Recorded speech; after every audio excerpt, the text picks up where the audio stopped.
ಅವರ ಒಂದು ಸರಳ ಜೀವನ, ಅತ್ಯಂತ ದೈವಭಕ್ತಿಯ ಗುಣಗಳನ್ನು ಏನು ಹೊಂದಿದ್ರು. ನಮ್ಮ ಒಂದು ಕುಟುಂಬದಲ್ಲಿ ನಮ್ಮ ತಂದೆಯ ಒಂದು ಸಂಗಾತಿಯಾಗಿ ಸುಮಾರು 65-70 ವರ್ಷಗಳು ಅವರ ಜೊತೆಯಲ್ಲಿ ಬಾಳದಂಥವ್ರು ಏನಿದ್ದಾರೆ, ಬಹುಶಃ ನಮ್ಮ ತಂದೆಯವರ ಬದುಕಿಗೆ ಅವರ ಜೀವನವನ್ನೇ ತ್ಯಾಗ ಮಾಡಿದರು. ಅದಷ್ಟೇ ಅಲ್ಲ, ನಮ್ಮ ಬದುಕಿನಲ್ಲೂ ಸಹ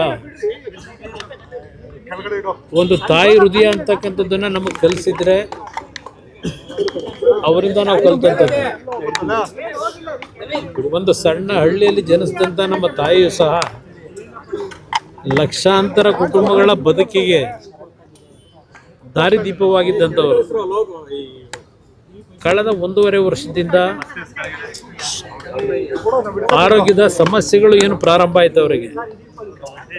ಅವರ ದಿನಕ್ಕೆ 8ರಿಂದ 10 ಗಂಟೆ ದೇವರ ಕೋಣೆಯಲ್ಲಿ ಬೆಳಗ್ಗೆ 5 ಗಂಟೆಗೆ ಇದ್ದರೆ 3 ಗಂಟೆವರೆಗೂ ಒಂದು ಹನಿ ನೀರನ್ನು ಕುಡಿದೇನೆ ದೇವರ ಸ್ಮರಣೆ ಮಾಡ್ಕೊಂಡಿದ್ದಂಥವ್ರು.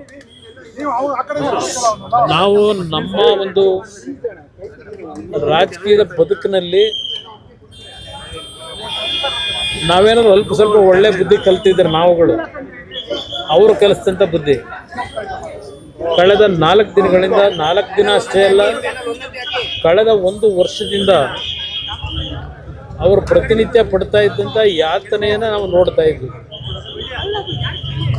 ಎಷ್ಟೇ ನಾವು ಬಿಡುವು ಇಲ್ಲದೆ ಕಾರ್ಯಕ್ರಮಗಳಲ್ಲಿ ಭಾಗವಹಿಸ್ತಾ ಇದ್ರು, ಎಲ್ಲೇ ಇದ್ದರೂ ಅವರ ಸ್ಮರಣೆಯಲ್ಲೇ ನಾವು ಇರ್ತಾ ಇದ್ವು. ಸಮಯ ಸಿಗ್ತಾಗಲೆಲ್ಲ ಹೋಗಿ ಮಾತನಾಡ್ಲಿಕ್ಕೆ ಹೋದರೆ, ಇಲ್ಲ ಅವರನ್ನು ಮಾತನಾಡಿಸ್ಲಿಕ್ಕೆ ಹೋದರೆ ಊಟ ಮಾಡಿದ್ದೀರಾ ಅಂತಕ್ಕಂಥದ್ದು ಒಂದೇ ಅವ್ರ ಬಾಯಿನಲ್ಲಿ ಬರ್ತಾ ಇದ್ದು. ಕಳೆದ 1 ವರ್ಷದಿಂದ ಅವ್ರನ್ನ ನೋಡ್ಲಿಕ್ಕೆ ಬರ್ತಕ್ಕಂಥವ್ರ ಬಗ್ಗೆ 4 ದಿನಗಳ ಹಿಂದೆ ಸಮಸ್ಯೆಗಳೇನು ಪ್ರಾರಂಭ ಆಯಿತು, ಅದು ಕೋವಿಡ್ನ ಪೀರಿಯಡ್ನಲ್ಲಿ 2 ಬಾರಿ ಅವರಿಗೆ ಕೋವಿಡ್ ಅಟ್ಯಾಕ್ ಆದ ನಂತರ ಅವರ ಆರೋಗ್ಯ ಕ್ಷೀಣಿಸ್ತಕ್ಕಂಥದ್ದಕ್ಕೇನು ಪ್ರಾರಂಭ ಆಯಿತು. ಆ ಲಂಗ್ ಮೇಲೆ ಆದಂಥ ಒಂದು ಸಮಸ್ಯೆಯಿಂದ, ರೆಸ್ಪಿರೇಟರಿ ಸಿಸ್ಟಮ್ನ ಸಮಸ್ಯೆಯಿಂದ ಸ್ವಲ್ಪ ಗಂಭೀರವಾದಂಥ ಪರಿಸ್ಥಿತಿಯಲ್ಲಿ 4 ದಿನಗಳ ಹಿಂದೆ ಬಂದಂಥದ್ದೇನಿದೆ, ನಮ್ಮ ಮಣಿಪಾಲ್ ಹಾಸ್ಪಿಟ್ಲಿಗೆ ಸೇರಿಸಿ ಡಾಕ್ಟರ್ಗಳು ಉತ್ತಮವಾದ ಪ್ರಯತ್ನ ಪಟ್ಟಿದ್ದಾರೆ. ಆದರೆ ನಮ್ಮ ಪ್ರಯತ್ನ, ವೈದ್ಯರ ಪ್ರಯತ್ನಗಳಿಗಿಂತ ಹೆಚ್ಚಾಗಿ ಭಗವಂತ, ಅದರಲ್ಲೂ ವಿಶೇಷವಾಗಿ ರಾಜರಾಜೇಶ್ವರಿ ತಾಯಿಯ ಒಂದು ಭಕ್ತೆಯವರು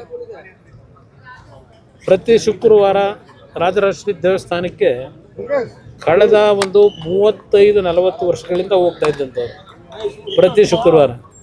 ಆ ತಾಯಿಯಿಂದಲೇ ಒಂದು ಬಾರಿ ಅವರಿಗೆ ಆಸಿಡ್ನ ಒಂದು ಅಟ್ಯಾಕ್ ಆದಂಥ ಸಂದರ್ಭದಲ್ಲೂ ಉಳಿದಂಥದ್ದು. ಅವತ್ತೇ ಅವರು ಹೋಗಬೇಕಾದಂಥ ಒಂದು ಪರಿಸ್ಥಿತಿ ಇತ್ತು. ಭಗವಂತ ಉಳಿಸಿದ್ದ. ಭಗವಂತನಿಗೆ ಬಹುಶಃ ಅವರ ಬದುಕು ಈಗ ಸಾಕು ಅಂತಕ್ಕಂಥ ಒಂದು ತೀರ್ಮಾನಕ್ಕೆ ಬಂದು ಅವ್ರನ್ನ ಕರ್ಕೊಂಡಿದ್ದಾನೆ ಅನ್ನೋದು ನನ್ನ ಅಭಿಪ್ರಾಯ. ಇವತ್ತು ಅವರನ್ನು ಮನೆಗೆ ಅವರು ಏನು ನಮ್ಮನ್ನು ಅಗಲಿದ್ದಾರೆ. ಪದ್ಮನಾಭನಗರದ ಮನೆಯಲ್ಲಿ ಇವತ್ತೇನು ಅವರ ಅಂತಿಮ ಒಂದು ಕಾರ್ಯಗಳನ್ನು ಮಾಡಬೇಕು. ಆದ ನಂತರ ಅವರ ಒಂದು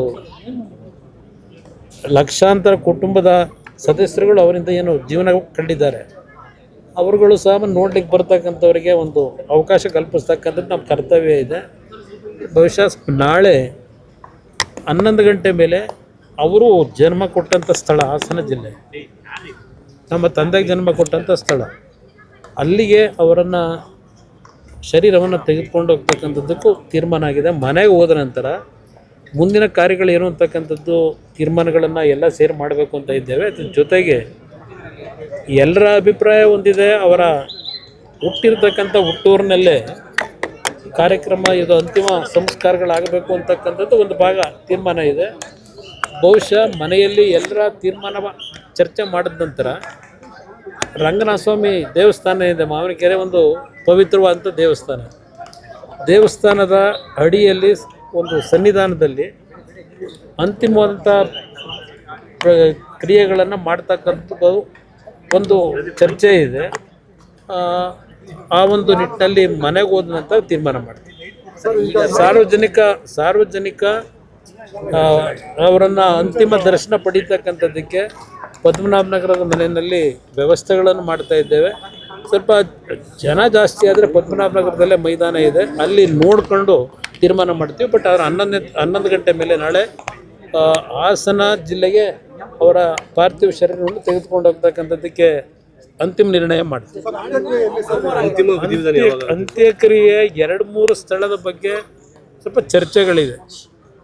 ಅಂತಿಮವಾಗಿ ನಾವು 4 ಜನ ನಮಗೇನು ಜನ್ಮ ಕೊಟ್ಟಿದ್ದಾರೆ, ನಮ್ಮ ತಾಯಿ 2 ತಂಗಿಯರಿದ್ದಾರೆ, ಅವರೆಲ್ಲರ ಜೊತೆ ಕೂತು ಚರ್ಚೆ ಮಾಡಿ ಬಹುಶಃ ನನ್ನ ಒಂದು ವೈಯಕ್ತಿಕವಾದಂಥ ಅಭಿಪ್ರಾಯ, ಅವರನ್ನು ಬೆಳೆಸಿದಂಥದ್ದು ಯಾವೊಂದು ಹರದನಹಳ್ಳಿ ಗ್ರಾಮದಲ್ಲಿ ಹುಟ್ಟಿದ್ರು, ಅಲ್ಲೇ ಅವರ ಅಂತಿಮ ಅಂತ ನಮ್ಮ ತಾಯಿ ಹುಟ್ಟಿದ್ದು ಪಕ್ಕದ ಮುತ್ತಿಗೆರಹಳ್ಳಿ ಅಂತ ಹೇಳಿ, ಅವರು ಪಾಠ ಕಲ್ತಿದ್ದು ಶಾಲೆಗಳಿಗೆ ಹೋಗಿದ್ದು ಹಳೆಕೋಟೆ ಅಂತಕ್ಕಂಥ ಮಾವಿನಕೆರೆಯ ರಂಗನಾಥ ಸ್ವಾಮಿಯ ದೇವಸ್ಥಾನ ಏನಿದೆ ಆ ತಪ್ಪಲಿನಲ್ಲಿ ಇರ್ತಕ್ಕಂಥ ಸ್ಥಳದಲ್ಲಿ ಆ ರಂಗನಾಥ ಸ್ವಾಮಿಯ ಸನ್ನಿಧಾನದಲ್ಲೇ ಆ ರಂಗನಾಥ ಸ್ವಾಮಿಯ ಅವರು ಏನು ನಂಬಿಕೆ ಇಟ್ಕೊಂಡಿದ್ರು, ನಮ್ಮ ತಂದೆ ನಮ್ಮ ತಾಯಿ ಇಬ್ಬರು, ಆ ದೇವರ ಸನ್ನಿಧಾನದಲ್ಲೇ ಮತ್ತು ನಮ್ಮ ಹುಟ್ಟೂರು ಶಿವನ ದೇವಸ್ಥಾನ ಏನಿದೆ ಆ ಶಿವನನ್ನು ನಂಬಿ ಬಂದಂಥವ್ರು, ಆ ಒಂದು ಪರಿಸರದಲ್ಲೇ ಆ ಒಂದು ಎಲ್ಲ ರೀತಿಯ ಅಂತ್ಯಕ್ರಿಯೆ ಕಾರ್ಯಗಳಾಗಬೇಕು ಅಂತಕ್ಕಂಥದ್ದು ನಮ್ಮ ಒಂದು ಚರ್ಚೆ ಇದೆ. ಎಲ್ಲರ ಜೊತೆ ಚರ್ಚೆ ಮಾಡಿ ಕುಟುಂಬದಲ್ಲಿ ಒಂದು ರೀತಿಯಲ್ಲಿ ತೀರ್ಮಾನಕ್ಕೆ ಬರ್ತದೆ. ಸೋಮವಾರ ಅಂತ್ಯಕ್ರಿಯೆಯನ್ನು ಸೋಮವಾರ ಇಟ್ಕೊಂಡಿದ್ದೇವೆ. ಸೋಮವಾರ ಸಮಯ ಇನ್ನೂ ನಿಗದಿ ಆಗಿಲ್ಲ. ಆದರೆ ಹಾಸನಕ್ಕೆ ಹೋದ ನಂತರ ಬಹುಶಃ ಹಾಸನದ ಜನತೆ ಅವ್ರ ಬಗ್ಗೆ ಅಭಿಮಾನ ಇಟ್ಟಿರ್ತಕ್ಕಂಥವ್ರು ಸಂಬಂಧಿಕರು ಜಾಸ್ತಿ ಇದ್ದಾರೆ. ಅವರೆಲ್ಲರಿಗೂ ಅಲ್ಲೂ ಸಹ ಅಂತಿಮ ದರ್ಶನಕ್ಕೆ ಅವಕಾಶ ಕಲ್ಪಿಸಬೇಕು. ಅದೆಲ್ಲ ಅಲ್ಲಿಯ ಪರಿಸ್ಥಿತಿಗಳನ್ನು ನೋಡಿ ತೀರ್ಮಾನ ಸೋಮವಾರ ಎಷ್ಟು ಗಂಟೆಗೆ ತೀರ್ಮಾನ ಮಾಡ್ತೀವಿ. Thank you.